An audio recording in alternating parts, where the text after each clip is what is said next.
La historia de Anneliese Comenzó con extraños ruidos por la madrugada, Hablamos del año 1960, cuando en el convento movimientos autónomos de los objetos, arañazos en las ya no se paredes. profesaba el culto que le diera vida.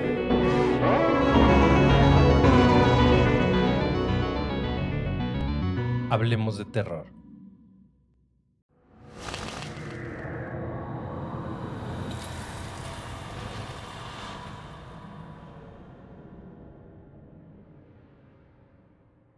Hola terroríficos, ¿cómo están?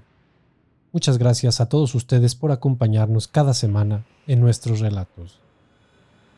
El día de hoy les quiero compartir un relato colonial de terror. Les comparto La Casa de los Oidores. Como siempre, les recomiendo utilizar audífonos para una mejor experiencia, subir el volumen y disfrutar. Esto es, Hablemos de Terror. Bienvenidos.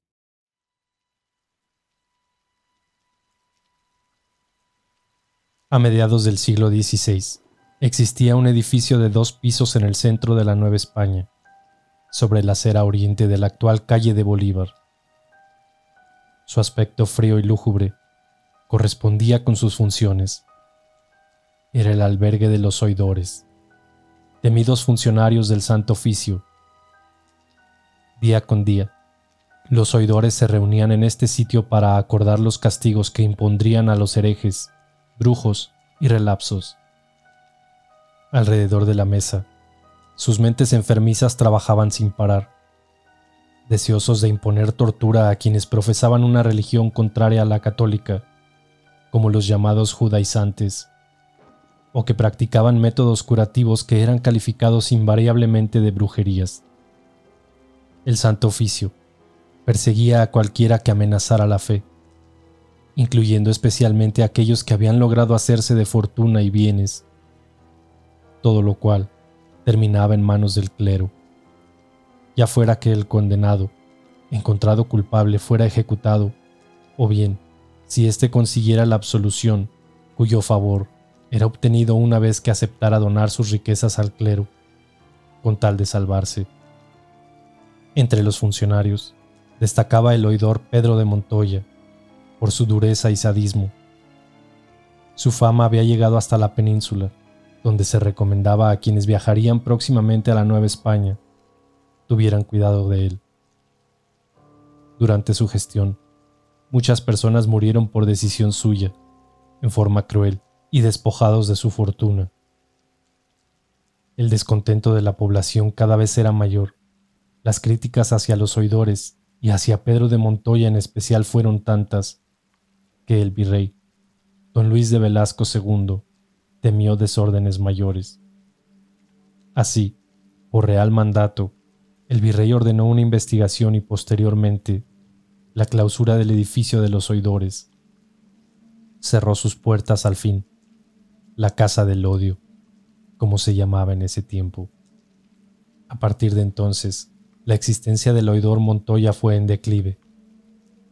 Las autoridades ordenaron su destitución y como castigo, el virrey decidió que sus bienes y capital pasarían al clero y al rey por partes iguales.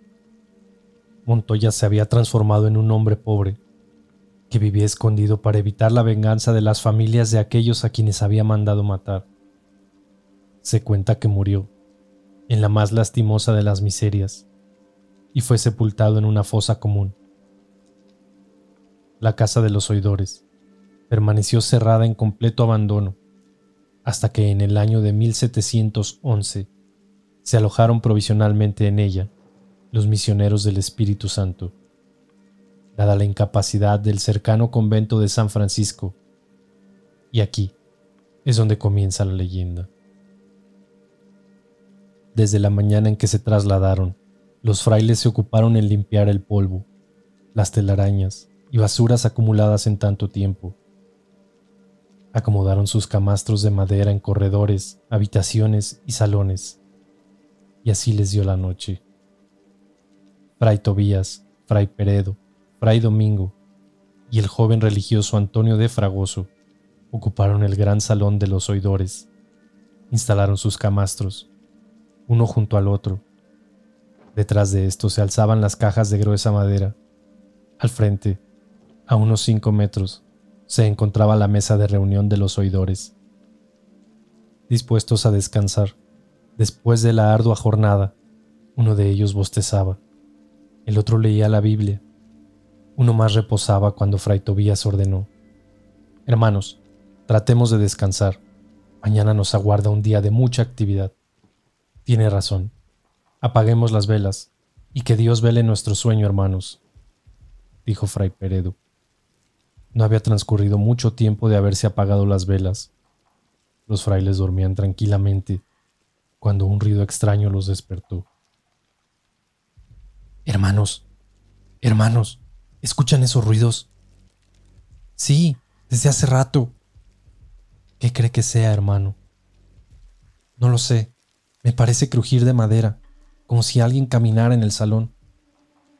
Los ruidos fuertes, pero lejanos al principio, empezaron a hacerse más cercanos, más firmes, como si de una marcha de soldados se tratara.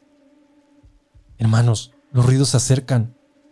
Encomiéndense a Dios mientras yo enciendo una luz. Alabado sea el Señor sacramentado».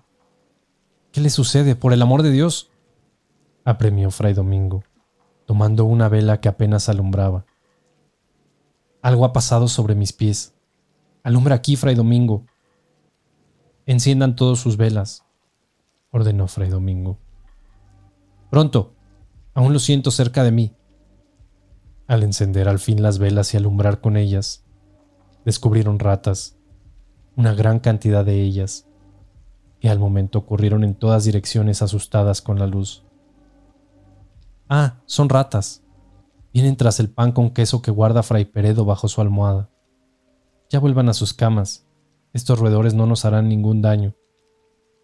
Con la oscuridad, las ratas volvieron a salir. Rodearon otra vez los camastros, chillando y carcomiendo madera como antes. De repente, huyeron. Se dispersaron hacia todas partes como si algo las asustara. Entonces vino un silencio absoluto, inquietante, que antecedía algo, que presagiaba algo. Un ruido diferente inundó la sala. No era el mismo que se había escuchado. Fray Peredo fue el primero que se levantó. «Hermanos, ese ruido no es de ratas. Oigo como si alguien se sentara en uno de los sillones». «¿En los sillones que ocuparon los oidores?», preguntó asustado el joven Antonio de Fragoso. «Enciendan la luz, que mi mano tiembla sin poder hacerlo», dijo Fray Tobías. Fray Domingo encendió su vela, adelantó unos pasos hacia el salón, que se hacía interminable, y dirigió la luz hacia éste. Recorrió la mesa, los sillones de cuero y terciopelo, y al detenerse en uno de los sillones, el más grande y elegante, descubrió la horrible figura. Una rata enorme, sentada en cuclillas, con las manos extendidas hacia el frente, y unos ojos pequeños y brillantes que le miraban con una expresión inteligente y siniestra. «Miren, qué rata tan horrible. Nos clava sus ojos diabólicos. Fray Domingo, ahuyéntela». Fray Domingo acercó la luz al animal, pero éste no se movió. Fray Tobías, sacando valor, le lanzó una de sus alpargatas, pero la rata continuó en el mismo sitio. Fray Peredo le arrojó un jarro de agua con vino. El animal seguía impasible, hasta que Fray Antonio de Fragoso le arrojó un libro que rozó al animal. La rata dio un chillido agudo, espantoso, saltó de la silla y corrió a unos pasos del salón, para trepar enseguida por una cuerda donde desapareció. Los frailes acercaron sus velas al lugar. ¿Qué indicará esta cuerda? No lo sé, pero la rata ha subido por aquí. ¿Hasta dónde terminará? Lo ignoro, pero donde termine estará este horrible animal y su nido. Volvamos a nuestras camas. Fray Fragoso, levante su libro». Fray Peredo lo recogió en lugar del joven religioso, mas cuando esto se hacía, Fray Fragoso lo observó. Se acercó a tomar el libro. «Aguanta, hermano, mira.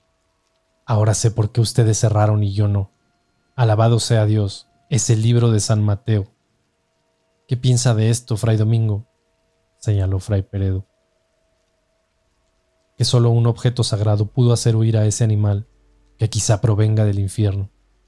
Ampáranos, Señor. El trabajo y la claridad del día siguiente consiguió aligerar el ánimo de los frailes y hacerles olvidar la vigencia de la noche pasada. Un fraile que limpiaba los muros llamó la atención a los otros sobre una inscripción encerrada en un marco bellamente dibujado. Miren, he descubierto una sentencia escrita en el muro.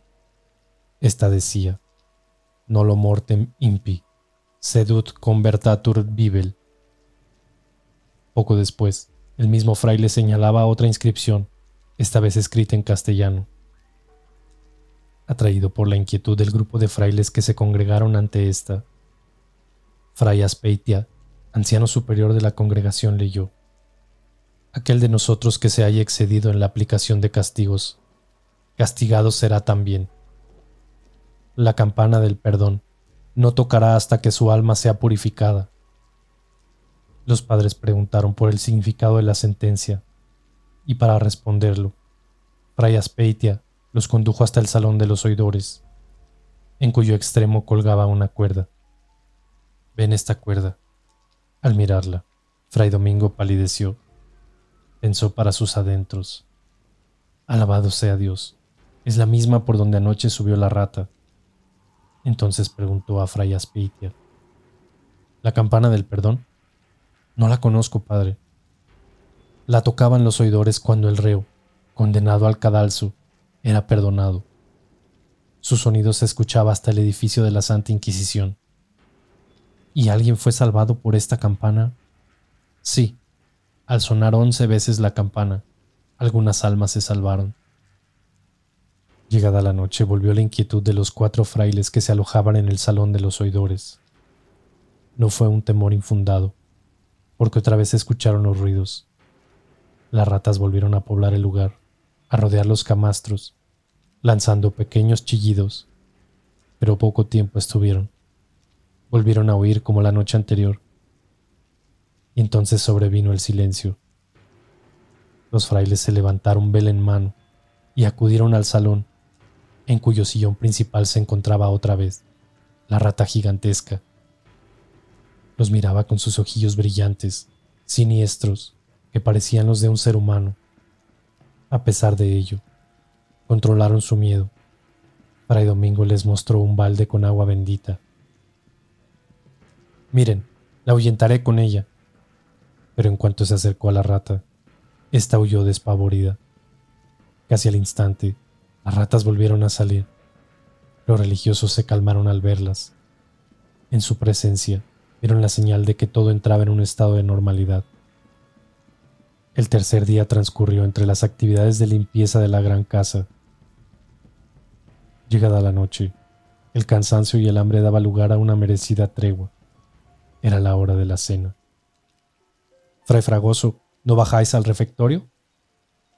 «No, creo que he comido demasiado queso y pan con aceite». «En ese caso me comeré su cena». Los 3 frailes dejaron al joven religioso, entretenido en la lectura de su libro de dialéctica. Por corto tiempo permaneció así.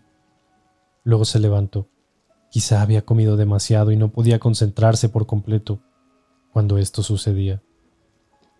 Caminó un poco y al volverse a sentar, tuvo un pensamiento singular. Estaba sentado frente a la mesa de los oidores, frente a ese sillón extraño. ¿Por qué había ido ahí? Seguramente se había distraído. Al momento, tuvo el impulso de levantarse, pero el sillón era cómodo. Las velas daban bastante luz en ese lugar, y más importante aún, tenía la inquietud de seguir estudiando. Empeñado como era en el estudio de la filosofía y la teología, retomó la lectura, pero entonces escuchó un ruido. Era un ruido familiar. Las ratas entraban al salón en tropel, se disgregaban por el lugar donde él se encontraba. Acostumbrado como estaba ya a su presencia, no hizo caso y continuó leyendo. De pronto, las ratas saltaron, chillaron y salieron huyendo. Fray Fragoso, sin darle importancia al hecho, continuó con su lectura. El silencio era cada vez más hondo, propicio a sus razonamientos filosóficos. Luego, volvió a escuchar otro ruido. Qué extraño. Parece que alguien hubiera entrado en el salón. ¿Será otro fraile que se ha quedado sin cenar? Sin quitar la vista de su libro, continuó leyendo, al no escuchar nada más. Mas otro pensamiento lo inquietó. Siento la presencia de alguien, de algo que quiere llamar mi atención. No quería levantar los ojos del libro. Sentía una fuerza extraña, magnética que lo obligaba, que lo atraía. Los escalofríos recorrían su cuerpo. Sus ojos se nublaban. Ya no veía las pequeñas letras. No pudo más, y al levantar los ojos, descubrió la horrible visión. ¡Alabado Dios! ¡El fantasma de un oidor! Sentado en el sillón, un ser vestido a la usanza antigua, de extrema delgadez, cuya calvicie resaltaba un gesto duro y una mirada plena de brillo y de cinismo. No dejaba de mirarlo. Presa del miedo, Fray Fragoso se lanzó escaleras abajo. «Lo he visto. Se los juro en nombre de Dios que lo he visto». «Calma, hermano. ¿Qué te pasa?» «Un fantasma. El fantasma de un oidor sentado en su sillón. Y saben, hermanos, se parece a la rata». «¿Cuál rata?», preguntó Fray Aspeitia. Fray Domingo aclaró. «Una rata gigantesca ronda en nuestro salón. Pero creo que Fray Fragoso se ha sugestionado. Os aseguro, Fray Domingo, que el fantasma de ese oidor tenía el mismo rostro que la rata». «No, hombre, alucinaciones tuyas. Volvamos todos al salón», ordenó Fray Domingo. Los 4 frailes regresaron al salón y Fray Domingo trató de calmar los ánimos del joven. Recorrieron la estancia. Todo se veía en calma. Fray Domingo ordenó que se acostaran a descansar. Al día siguiente la luz matinal alejó los temores. Los religiosos casi acababan de instalarse, terminaban de quitar los cuadros e imágenes de los oidores. Con el apoyo de unas escaleras, Fray Fragoso se hallaba ante el último cuadro de la galería situada en esa ala de la casa. Sin embargo, al descolgar el cuadro, sintió un terrible escalofrío. Debajo de la capa de polvo que cubría el cuadro, brillaron unos ojos siniestros. Fray Fragoso soltó el cuadro que cayó en el suelo. «Dios me ampare, es el oidor que vi». Con los gritos, sus compañeros de dormitorio se acercaron. «¿Qué te pasa?» «Miren, es el oidor cuyo fantasma vi anoche, sentado en el sillón. Tiene una cara como de rata y ojos demoníacos, idénticos a los de la rata que hace huir a las demás». «Dios mío, ¿crees que esa rata encarne el alma del oidor?». La conversación se interrumpió cuando un fraile que limpiaba el cuadro en tanto escuchaba, lo mostró libre de polvo. «Miren, si estoy en lo cierto es el oidor Pedro de Montoya», Fray Peredo agregó. «Dicen que fue uno de los más crueles en la aplicación de castigos en las cámaras de tortura». «¿Qué piensa de todo esto, Fray Domingo? Usted es el más viejo y sabio de nosotros». «Pienso que el alma de ese desdichado anda penando la crueldad que mostró en vida y busca su perdón. ¿Y cree que lo alcance? Creo que nosotros tenemos el deber de hacer que lo logre, y será esta misma noche. Ustedes serán testigos», señaló determinante Fray Domingo. Fue el día más largo en la vida de los 4 frailes, pero a su término llegó, y al fin, cerca de la medianoche, los frailes supieron que era el momento. Las ratas salieron, merodearon, y pronto huyeron dando chillidos espantosos. Desde sus camastros, de pie, los frailes esperaban. Llegó el silencio y tras él, en el sillón principal de los oidores apareció una luz que asemejaba a gasas delgadísimas que se disolvían. Tras ella, tomó forma una silueta, cuyo contorno se iluminaba vivamente, lo mismo que 2 puntos al centro del rostro que no se veía.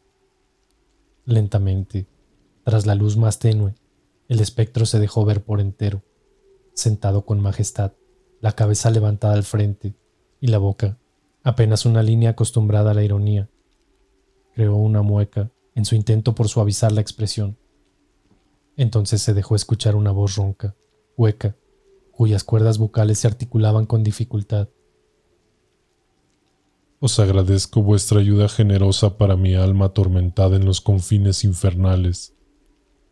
Fray Domingo, anteponiendo su miedo, preguntó: ¿Pena usted por el exceso de crueldad que mostró al aplicar los castigos a la gente inocente? Mayor castigo vengo sufriendo desde que mi alma abandonó su envoltura carnal. Díganos, ¿cómo podemos liberarlo de su pena? Haced una procesión con el Santísimo. Orad por mi alma hasta que hagáis sonar la campana del perdón. Os lo prometo en nombre de esta comunidad. Retiraos ahora y aguardad el veredicto del Señor. Cuenta la leyenda que el horrible fantasma se diluyó entre las sombras y en su lugar quedó una rata, la enorme rata que escapó al tiempo que Fray Tobías y Fray Antonio de Fragoso se desmayaban. Muy temprano al día siguiente, Fray Antonio enteró de lo sucedido a Fray Aspeitia, el padre superior de la congregación. Luego de escucharlo, Fray Aspeitia decidió atender la petición del muerto. Pasado mañana viernes se hará la primera procesión para salvar a esa alma. Durante 3 viernes seguidos se celebró la procesión en voto del alma del oidor Montoya. Así también, después de los maitines, la congregación se entregó a la oración en solicitud del perdón para el alma en pena. Una noche, por fin. Escuchen, hermanos, la campana del perdón está tañendo. Bendito sea Dios que nos ha escuchado. Irá a su descanso el alma del oidor Montoya. Impulsados por la curiosidad, los frailes acudieron al lugar donde ésta se encontraba, pero se llevaron una sorpresa. La rata gigantesca subía por la cuerda, y tras ella subían las ratas rápidamente, atropellándose, mordiéndole las patas, en una persecución encarnizada que hacía sonar la campana con su movimiento. Miren quién hace sonar la campana del perdón. Las ratas. Parece que la persiguen. Miren, se pierde más allá del techo. ¿Hacia dónde irán, Fray Domingo? No sé a dónde se dirigirán, pero es mejor dejarlo así. Los frailes oraron esa noche, la última en que se sintió el temor en la casa de los oidores. Huyeron los roedores desde entonces y no se volvió a aparecer la rata gigantesca, ni el fantasma del oidor Pedro de Montoya, según cuenta la leyenda.